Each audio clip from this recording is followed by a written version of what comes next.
I found Coda first. His bleached white cylinder of hair was like a transit pad marker rising out of a wide hallway crowded with multicolored heads. The current fashion was to dye your hair to match your mecha's paint job, a fashion I would not be following. Coda's mecha, like every mecha he had before, was also pure white. He called it minimal mechism. "Your birthing day, young Praxit," said Coda. "Receive any of the good loot? Have you left the ranks of the reckless and mechless?" I groaned. He got the wrong idea. No despair. I bet when Christmas eventually comes around, one will be looming over the tree. I looked away. "I kinda got a mecha," I said. "Pardon?" I couldn't quite bring myself to look in his eye. "I kind of got a mecha," I said to the floor. The final stream bell sounded, and everyone started moving in the direction of their assigned rooms. "I can't hear you. You were caught in a wreck?" I looked at him. "I kind of got a mecha." "Hey, finally, Prax, what kind? The new hardback ranger?" His happiness on my behalf was sweet, and about to be disappointed. Coda's one of the first kids in our cohort to have a mecha. Every birthday since his parents give him the latest and greatest. Money isn't something they have to worry about, except probably how to spend it. Then Azza-lea semi-tackled me. It was a gentle tackle for her. I was still standing, but I wasn't going anywhere until I was properly squished. "Hey, Azza-lea, Prax got a mecha," said Coda.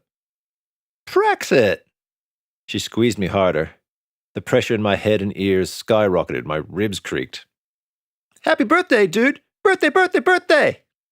She shook me in time with her shouts of birthday, while kids pushed past us. "You look like a monkey," someone shouted. "And you smell like one too," shouted another voice. Ah, birthday traditions. They warmed the heart. Azza-lea stepped back and looked me up and down.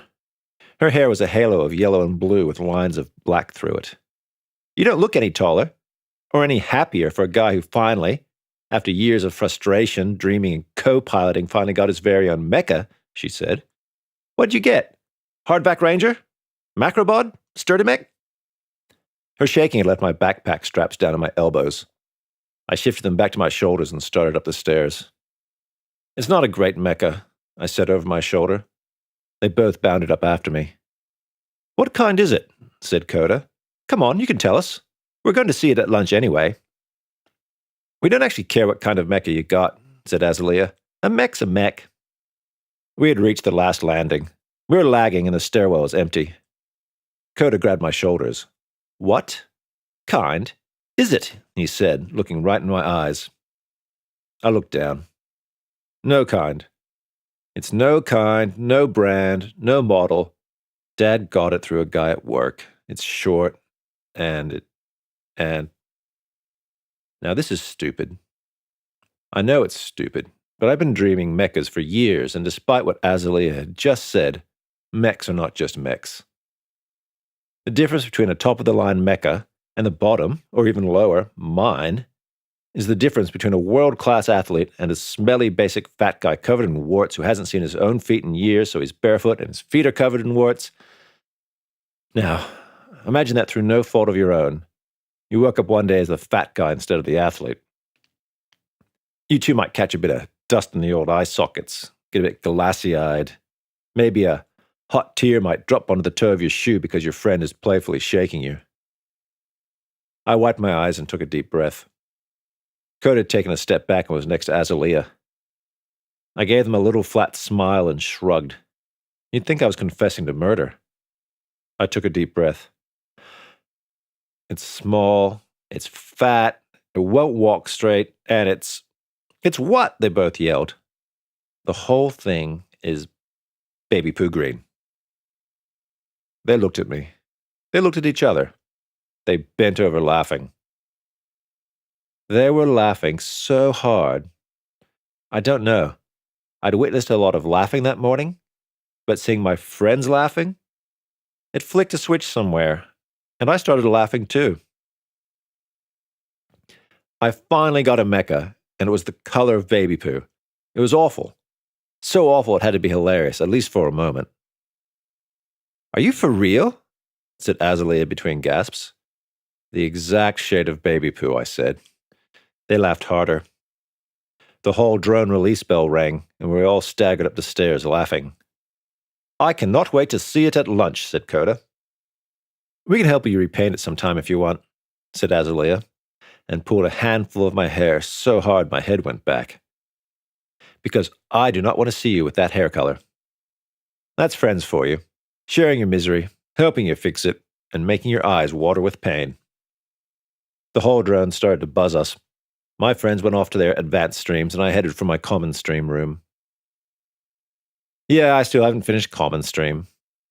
That's what happens when your dad lets you stay home veering sims instead of going to the learning place. You get really good at piloting veer mechas, but your streams stall while your friends keep moving ahead. I'm actually really close to finishing. It is only common stream after all, not rocket surgery stream. But that was a pretty dull and dark period for Dad and I.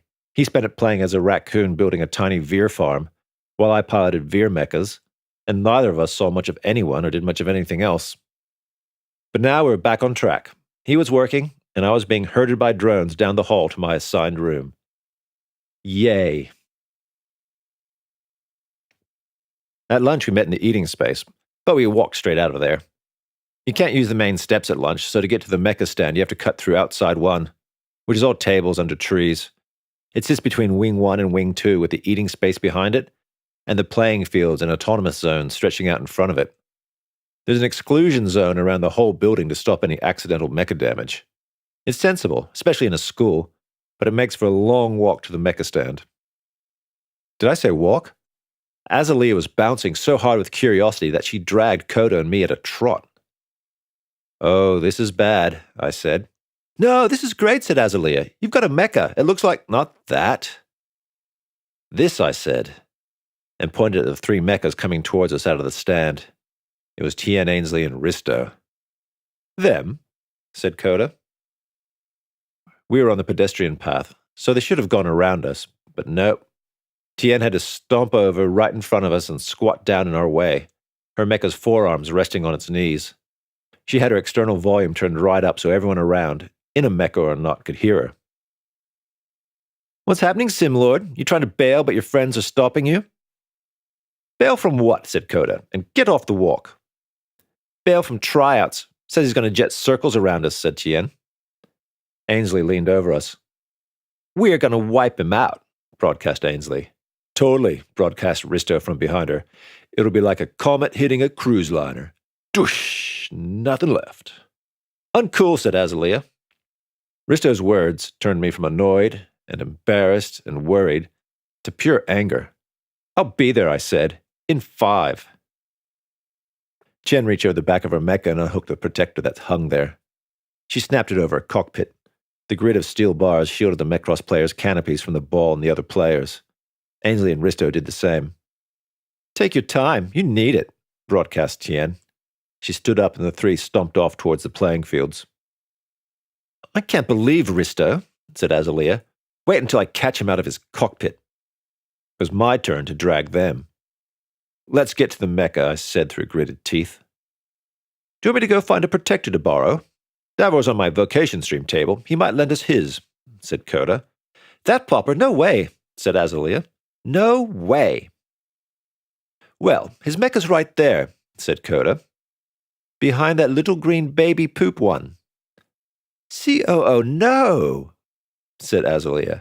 COO, yes, I said. The thing looked even smaller with Davor and his popper's friends' dark strutters behind it. They were twice its size. Plus they had the fat trunks of sink trees, they called them clouts, rising up behind their cockpits.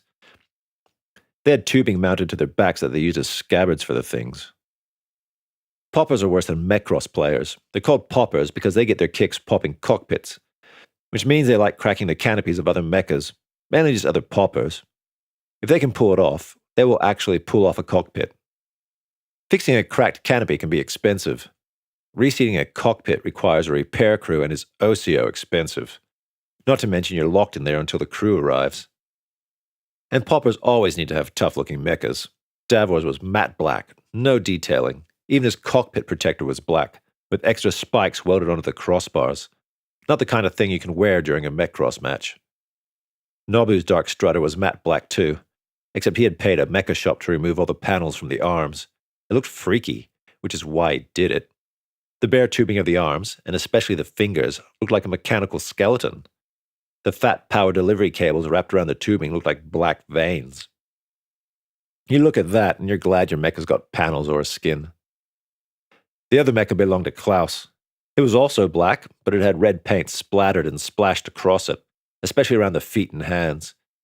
It was supposed to look like blood. Lame. Your mecha is on the small side, said Coda. Perhaps it's fast. It's not fast, I said, and walked over to its leg to knock. How secure was knocking? Anyone can knock. The color isn't awful, said Azza-lea. I think it's an antique military green. Oh, yes, said Coda. I see what you mean. Yes, military green. I can see it. So it's antique military baby poo green, I said, and knocked on the leg. It came to life, running through the boarding routine, offering me its hand to step onto. That's cool, said Azza-lea as I rode up to the cockpit. I've never seen a mecha do that before. It doesn't have any foot or handholds, I said, as the hand stopped beside the opening cockpit. It appears it doesn't need any, said Coda. Why doesn't mine do that? Said Azza-lea. Because yours is just a tweaked yoga mech. The question is, why doesn't mine know Valit? Said Coda. I'll have to have a word with my father's mechanic. I grabbed the prosthetics and gave them a shake to help me focus. I could still feel the slop, the disconnect between them and my body that caused me so much grief this morning. This tryout was going to be trouble. Systems ready, Pilot Brackish, said the mecha. Praxit, you big baby, I said under my breath. You better stand back. Way back, I called down. They moved back a few steps. I hit the canopy button. The snap of closing still made me jump. After the covers retracted, I waved my hands at them to move back even more. They gave me a thumbs up and ran for their own mechas. That was a relief. Mechas are supposed to have, all kinds of sensors and pedestrian awareness programs running. You can't even throw yourself under their feet and hope to get squished. But I didn't know if they were working in this baby. I couldn't be sure I could hold the clumsy thing back from squishing someone, and I really didn't want it to be one of my friends. I stepped forward. Well, that's what I was doing with the prosthetics. What the baby did was stumble backwards until it collided with the Davor's black mecha. Then it stumbled forward. Bad baby, I said. Calibrated, it replied. I twisted the body to look behind me. That kind of worked. There was a glint of metal across the right wrist and stomach of Davor's mecha. That worried me. First, if Davor found out I scratched his mecha, he would myrtleize me. Second, mechas aren't supposed to collide, not outside of sports grounds and autonomous zones. They're all active alloy, so it's not like they're going to get damaged. It's just how they're supposed to work. The baby had to be at least a bit broken. That explained how Dad got it for cheap. I started getting angry at Dad for dropping this terrible mecha on me when Risto's words returned to my ears. Thanks, brain. A truly righteous anger rose within me and I fought the controls with determination. Just let me get to that mechrosse field. I started working the arms as if I was swinging a mechrosse stick. Watch it, Prax, came Azza-lea's voice as she and Coda came up behind me in their mechas. You nearly snagged my ribbons. What has your mecha been drinking, said Coda. Your gait is something and your arms are a danger to everything in reach. Perfect for mechrosse. Can't talk, I said, meching. Go for it, Prax, we're right behind you, said Azza-lea. At a safe distance, said Coda, and getting safer. I didn't blame them. The prosthetics did feel a smidge, a shaving of a millimeter tighter. The feedback was almost not entirely unlike the mecha's movement. There were no more backward steps as I made my way across the danger zone, but there were stutters and stumbles. The danger zone was a wide orange band around the green permaturf of the playing fields. The playing fields were the only spots where our jets worked. Partially worked. Enough to jump and rush, but not enough for sustained flight. Still, mechas colliding in mid-air can go flying quite far before stability programs kick in. That's why they had the danger zone. Coach Otto was watching the team from the sidelines in a decommissioned bulk handler mecha. It's what the learning guides piloted when they're on monitoring duty. The bulk handlers towered over the student mechas like a child towers over their toys. You start causing trouble in your mecha, and you can find yourself being lifted into the air in a giant alloy fist for a sky-high conference on your social responsibilities. They might just hold on to you until the stream bell rings.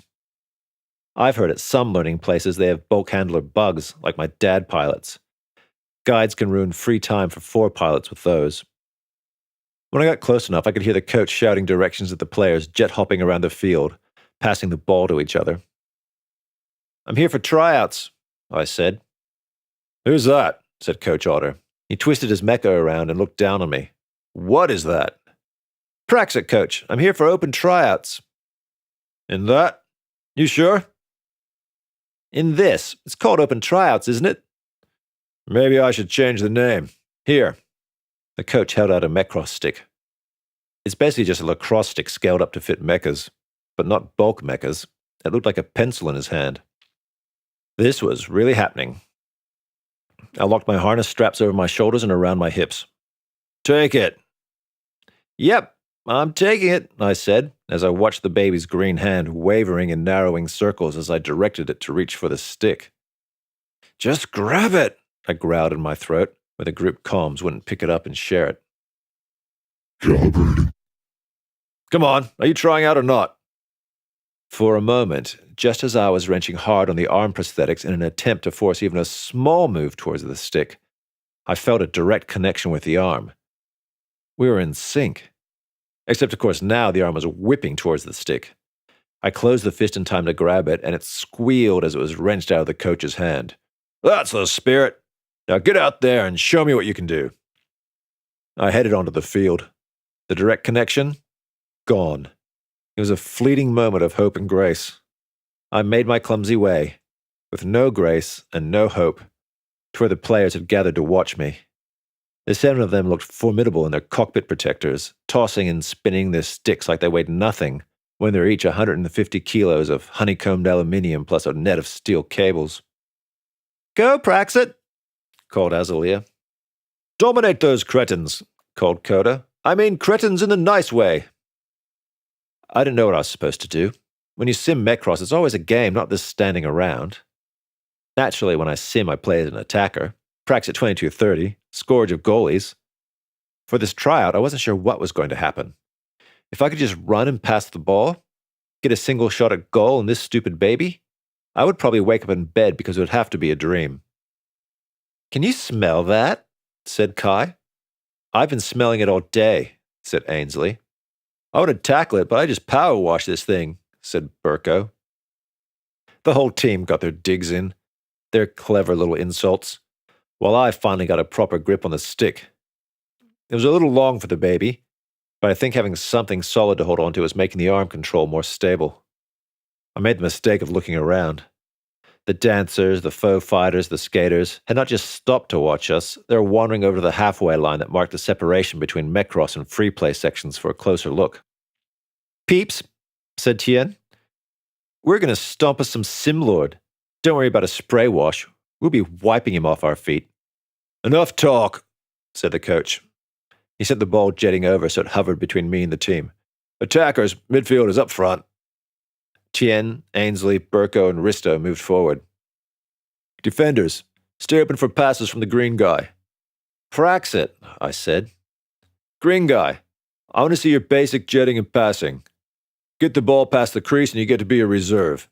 Hit the back of the net and you're on the team. And the rest of you, if he scores, you know how it goes. 1 on, 1 off. We'll start green with the ball." The ball slammed into the pocket of my stick. "On my signal, hit it." A high piping sounded, and the mechas pumped their jets and headed at me like arcs of blurred silver.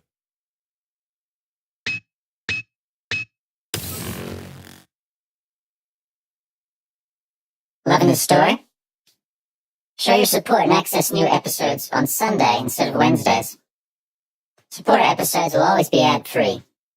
By supporting Future Is Meca, you keep new episodes coming.